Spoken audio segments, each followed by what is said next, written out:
Saya termasuk politisi muda yang jujur saja sudah muak dengan polarisasi. Walaupun realitanya di dalam politik pasti akan terjadi gitu ya. Karena itu mungkin insting dasar manusia juga untuk berseberangan gitu di dalam satu konteks politik. Tapi saya rasa perlu ada orang-orang yang punya keberanian dan juga punya komitmen untuk menyatakan tidak pada polarisasi. Sampai bertemu lagi. Saya pamit undur diri dari Partai Solidaritas Indonesia. Terima kasih.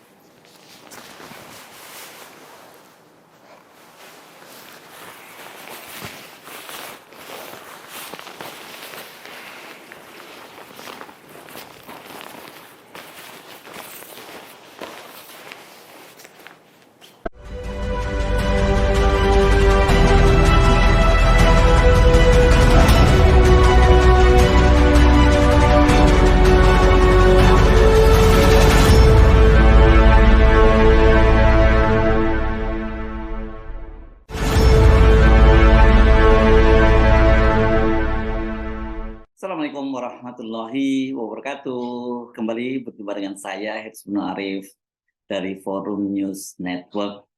Ketua Dewan Pimpinan Wilayah Partai Solidaritas Indonesia Jakarta, Michael Sianipar mundur dan sekaligus menyatakan keluar dari partai berlambang mawar merah itu. Saya kira berita pengunduran diri Michael ini menjadi berita politik yang paling banyak mendapat sorotan ya pada awal pekan ini. Michael itu menyatakan dia mengundurkan diri karena PSI sudah berubah. Dan dia tidak yakin perjuangan politiknya itu bisa dia lanjutkan, bisa dia wujudkan jika dia tetap bergabung bersama dengan PSI. Michael ini menjadi figur penting keempat yang dalam tahun ini mengundurkan diri dari partai yang saat ini dipimpin oleh ex-vokalis grup band Nidji, Haji Giring Ganesa Djumario. Sebelumnya itu salah satu pendiri dan sekaligus sekretaris Dewan Pembina PSI, Suni Tanuwijaya, juga sudah mengundurkan diri dari PSI. Dan pengunduran diri itu dikonfirmasi oleh Grace Natali, sekarang apa dia jabatannya, Wakil Ketua Dewan Pembina, seingat saya, di PSI. Dan pengunduran diri dari Suni Tanuwijaya ini kemudian disusul oleh pengunduran diri Ketua DPP Samara Amani, dan kemudian mantan Wakil Menteri Negara Agraria dan Tata Ruang Surya Chandra. Suni dan Surya Chandra itu mundur karena dia ingin fokus membantu pencapresan Gubernur Anies Baswedan. Ini yang saya kira banyak mendapat sorotan karena bagaimanapun PSI adalah dikenal sebagai partai the haters dari atau membenci dari Anies Baswedan, tapi kemudian para petingginya mengundurkan diri karena ingin membantu Anies Baswedan dan mewujudkan cita-cita Anies Baswedan untuk menjadi Presiden Republik Indonesia. Sementara Samara Amani mengaku dia tidak ada motivasi politik, tapi dia justru ingin mencari tantangan lain di luar partai politik. Catatan lain dari Suni dan Michael Sianipar ini, dua-duanya ini pernah menjadi staf dari Gubernur DKI di Jakarta sebelumnya, yakni Ahok atau Basuki Cahayapurnama. Ini semakin menarik yang rasanya karena justru sekarang ini kan adanya polarisasi itu antara kubu pendukung dan penentang Anies Baswedan ini kan sebenarnya dimulai dari Pilkada DKI tahun 2017 ketika Ahok berhadapan dengan Anies Baswedan. Nah, sekarang orang dekat Ahok itu sudah keluar dari PSI, dan sementara yang sudah pasti menyatakan akan mendukung Anies itu adalah Suni Tanuwijaya. Apakah Michael juga akan mengikuti jejak Suni dan Surya Chandra untuk bergabung dalam tim yang mendukung Anies? Spekulasi soal ini banyak muncul di media. Kalau Anda baca berita-beritanya udah boleh banyak muncul ini, ada yang tapi masih menggunakan tanda tanya. Ini artinya sebenarnya media mempertanyakan ini, atau mungkin sebenarnya mereka sudah mengendus ini, ada tanda-tanda semacam itu. Sebab ini nggak berlebihan juga kalau kemudian ada spekulasi semacam itu. Sebab walau PSI DKI Jakarta saat dipimpin oleh Michael Sianipar ini sangat kritis terhadap Anies, namun Michael ini dan PSI Jakarta itu punya pendekatan yang berbeda dengan PSI pusat ya. Kalau orang menyebutnya tidak asal beda gitu, tidak waton suloyo, mereka tetap kritis, tetapi dalam beberapa hal ya mereka bisa memberikan apresiasi. Bahkan dalam ada juga satu kasus yang saya ingat itu Michael justru mendukung Anies Baswedan. Michael misalnya sempat membela Anies ketika dia diserang di media sosial oleh seorang netizen di Jawa Timur yang mempertanyakan keindonesiaan Anies ini, karena saya kira ini berkaitan dengan faktor keturunan Anies ya, Anies sebagai keturunan Arab gitu. Michael waktu itu bahkan mengaku sudah muak dengan politik polarisasi atau yang kita sering sebut sebagai pembelahan di tengah masyarakat. Nah ini yang mesti membedakan lagi ya Michael dengan PSI lain, karena selama ini para petinggi PSI itu selalu menarasikan pembelahan semacam itu, terutama khususnya memberikan label kepada Anies sebagai bapak politik identitas. Nah, karena muak dengan pembelahan tadi itu, menurut Michael menurut dia itu harus ada yang berani mulai membangun jembatan, dan itu yang dilakukan oleh Michael. Dia mengaku sadar dengan pilihannya tersebut dan siap dengan berbagai risiko yang harus dihadapi dan diterimanya. Apakah keputusannya keluar dari PSI ini karena dia merasa sudah tidak mungkin lagi membangun jembatan, atau kan tadi dia menyebutkan bahwa tidak mungkin lagi idealismenya dalam dunia politik itu bisa dilakukan bersama dengan PSI, dan kalau sekarang dia tidak bisa membangun jembatan dari PSI gitu, dia kemudian lebih baik memutuskan menyeberang. Atau ada keputusan lain yang akhirnya mendorong Michael membuat keputusan yang sangat ekstrim itu. Saya kira nggak mudah ya memutuskan keluar dari sebuah partai, apalagi kalau kemudian motivasinya ketika dia bergabung dengan partai itu karena motivasi idealisme. Sejauh ini Michael mengaku dia belum mau bicara ketika ditanya oleh wartawan apa langkahnya selanjutnya. Dia menyatakan dia belum mau bicara, dia masih fokus pada pengunduran dirinya untuk mencoba menyelami bagaimana sih pemikiran dari Michael ini dan apa yang dia pikirkan tentang bangsa ini. Pada Lebaran lalu, saya sempat mewawancarai Michael yang kebetulan dia hadir dalam acara Halal Bihalal yang digelar oleh FNN. Nah, sekarang saya ajak Anda untuk menyimak kembali apa sih yang dia pikirkan dan inginkan untuk menjembatani politik pembelahan itu, atau yang dia sering sebut sebagai polarisasi itu. Kalau Anda amati ya Michael, apa sih sebenarnya di problem kita sehingga kok kelihatannya bangsa ini gitu jadi sulit ketemu gitu, sulit ngobrol antara satu kelompok, dan kita tahu lah istilah-istilah ada cebong dan kampret dan sebagainya, dan Anda apakah yakin bahwa hal ini bisa kita atasi, dan bagaimana caranya menurut Anda? Pakai yang tadi ajakinnya nih, recycle. Ya. Reuse.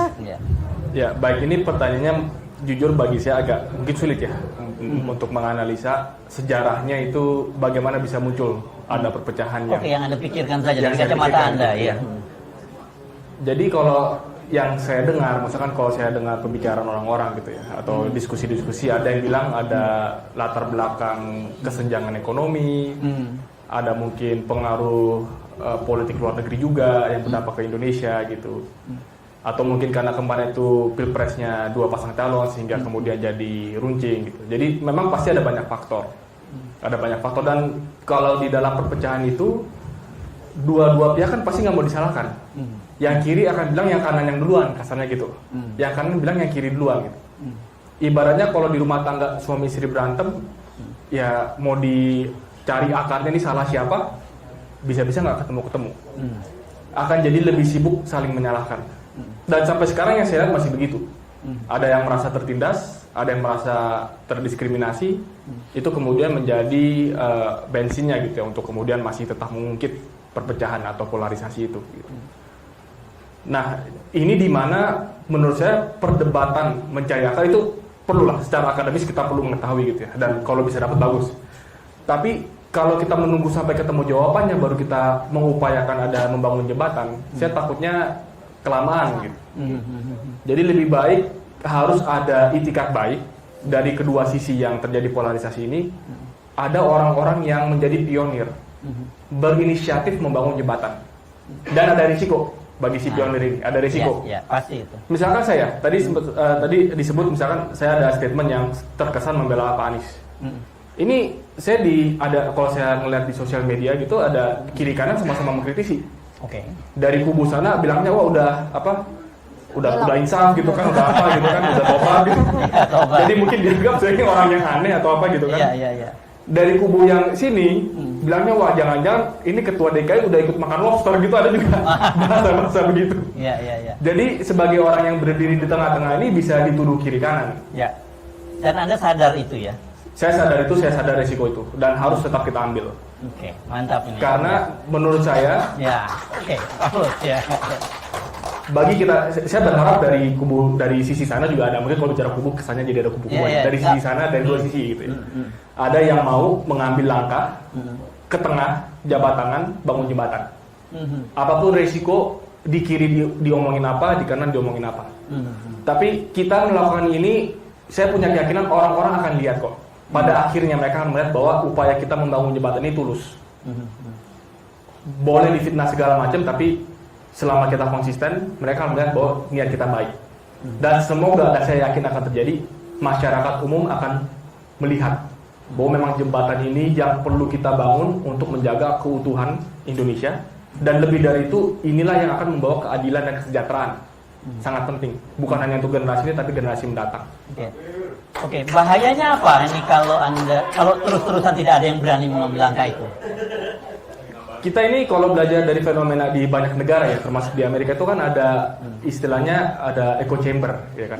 Di sosial media. Biasa kalau sosial media itu ada algoritmanya kan. Akhirnya yang kita lihat di sosial media kita itu apa yang kita suka lihat. Jadi makin lama makin ekstrim gitu.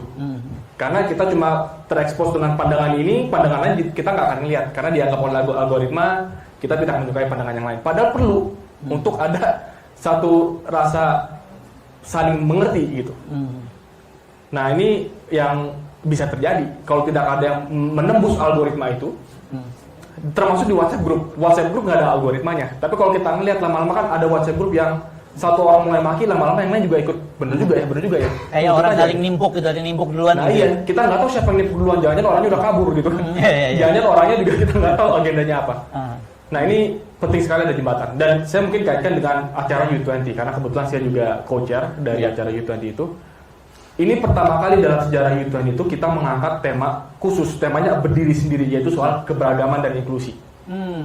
Jadi pada saat panitia U20 Indonesia kita rapat, kita mau sebagai tuan rumah kan kita menentukan agendanya apa. Bicara soal perubahan iklim itu sudah sering dibahas dari tahun ke tahun. Bicara soal future of work, masa depan dunia kerja itu dibahas setiap tahun dari tahun ke tahun. Tapi keberagaman itu baru pertama kali isu ini berdiri sendiri untuk dibahas secara khusus.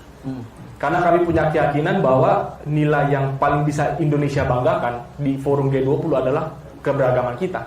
Bhinneka Tunggal Ika, itu yang kita mau pertontonkan kepada dunia. Dan yang menarik juga di acara seperti U20 dan setahu saya di G20 juga sama. Semua keputusan soal komunike apa yang ditulis itu harus konsensus, bukan majority voting. Jadi dari 20 perwakilan G20, kalau ada satu saja yang tidak setuju, batal.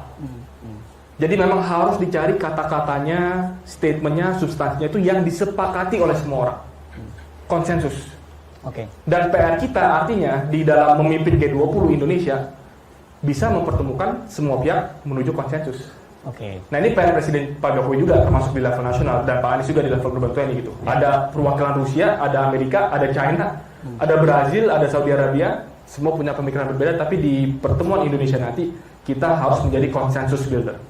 Tapi menarik sekali karena ketika Anda mengangkat soal inklusi, soal toleransi dan sebagainya, tapi di dalam negeri sendiri banyak orang merasakan gitu ya, merasakan bahwa isu-isu radikalisme, isu intoleran itu justru sekarang ini digunakan sebagai alat politik oleh pemerintah.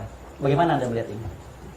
Ya, jadi kalau yang saya lihat, saya rasa kita juga jangan kemudian artinya kita mau membangun jembatan seolah-olah merasa tidak ada permasalahan. Ini pendapat saya ya, bahwa saya lihat di kiri ada masalah, di kanan ada masalah. Dan seringkali istilahnya jadi strawman kan, strawman fallacy ya kalau di logika gitu kan. Logikanya ya. Jadi yang kiri melihat dari kanan itu kita cari yang paling ekstrim, kemudian mencap seluruh yang di kanan itu, bukan ini kan. Strawman fallacy-nya di sana. Jadi kita anggap aja semuanya itu yang ekstrim gitu. Carilah titik terlemahnya, kita anggap semuanya seperti itu gitu. Dan kanan ke kiri juga seperti itu. Jadi kita perlu, ya saya rasa memang perlu ada keterbukaan bahwa dari yang kiri ini memang ada concern. Mungkin kalau dari sisi kiri ini kan concern soal radikalisme. Dari kalau sisi kanan, ya mungkin karena saya dari kiri mungkin agak lebih susah membayangkan. Dari kanan pasti juga ada concern terkait dengan sisi kiri, mungkin sekarang ini terlalu banyak memegang kekuasaan, ada kesemena-menaan gitu. Itu kan juga concern yang saya rasa ada validitasnya. Kemudian ada juga persepsi bahwa narasi-narasi tertentu radikalisme digunakan sebagai alat untuk menjustifikasi korupsi, menjustifikasi pelemahan institusi seperti KPK gitu. Dan ya, mungkin ya saya rasa ada istilah juga kadrunisasi. Apapun masalah masalah bangsa dicap aja kadrun. Habis beres sudah selesai gitu. Nah ini saya rasa juga tidak sehat. Jadi bahwa ada permasalahan dasar yang memang kita harus selesaikan, baik itu di kiri, kanan, tengah, itu pasti. Tapi jangan itu kemudian dijadikan dasar alasan untuk mencap, mengelompokkan sebagian masyarakat Indonesia, kemudian memunculkan tembok-tembok pemecah belah. Oke, saya terusin dulu ya dengan Michael ini ya. Oke, tadi itu kan ada disebut ada echo chambers gitu ya. Dan orang hanya menerima informasi itu dari apa yang dia mau dan juga dari lingkungan sendiri gitu. Saya mau tanya pada Anda yang Anda tadi sudah terbuka ngomong kami dari kiri gitu. Memang narasi radikalisme itu sangat menakutkan buat teman-teman di seberang sana, di yang menjadi kelompok kiri yang Anda sebut tadi. Kalau saya lihat dari WhatsApp grupnya itu konspirasi teori kan pasti ada lah, kiri kanan itu ada. Kalau konspirasi teori yang di-share di grup-grup yang saya juga ada di dalamnya itu memang lumayan mengerikan sih ancaman dari radikalisme ini. Dan mereka percaya itu ya? Mereka sangat percaya itu. Oke. Nah ini juga jadi menarik gitu kan? Iya. Dan ini kan jadi satu hal yang kayak karena kita nggak pernah ketemu, persepsi kita tuh macam-macam soal yang dari di sana itu. Tapi begitu kita duduk nih, misalnya saya dengan TGUP, oh ternyata ganteng juga ya gitu. Ternyata ramah gitu. Ternyata kalau ngobrol bareng baik-baik aja dan banyak titik pertemuan. Iya. Karena kalau kita nggak pernah ketemu, yang kita bayangkan adalah perbedaan.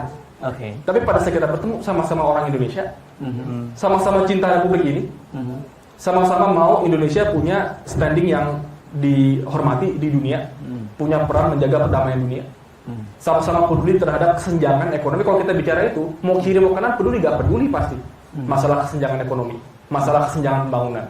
Jadi ada banyak titik pertemuan yang tidak kita bahas. Lebih sibuk bahas perbedaan. Iya. Oke, jadi menurut Anda harus ada yang mulai berani membangun jembatan dengan risiko akan dibenci oleh kiri maupun kanan, kedua pihak ya. Pertanyaan terakhir buat Anda, apakah orang seperti Anda seperti ini banyak? Yang berani menurut saya nggak banyak. Tapi saya yakin, saya percaya ada silent majority. Bahwa banyak orang juga sebenarnya mau ada damai udah di tengah, ada jembatan. Tapi yang biasa, ini kan fenomena ya yang terjadi di mana yang keras itu berbicara itu yang ekstrim, ekstrim kiri, ekstrim kanan, mendominasi diskursus kita gitu. Tapi pada saat yang berani bilang enggak, kita nggak ekstrim kiri, nggak ekstrim kanan kok. Kita Indonesia memang beragam. Sejarahnya kita juga ada yang di kiri, ada yang di kanan. Kenyataannya kita berpuluh-puluh tahun bisa hidup berbangsa bernegara, bisa memajukan Indonesia. Kenapa kita sekarang jadi sangat khawatir satu sama lain? Seolah biasa ingin menyingkirkan kita, mengeliminasi kita dari bangsa ini gitu. Nah itu yang berpikiran bahwa sebenarnya persamaan itu lebih penting, saya yakin itu mayoritas. Mantap. Tapi belum ada cukup yang berani berbicara. Oke. Ini saya kira permulaan yang luar biasa ya.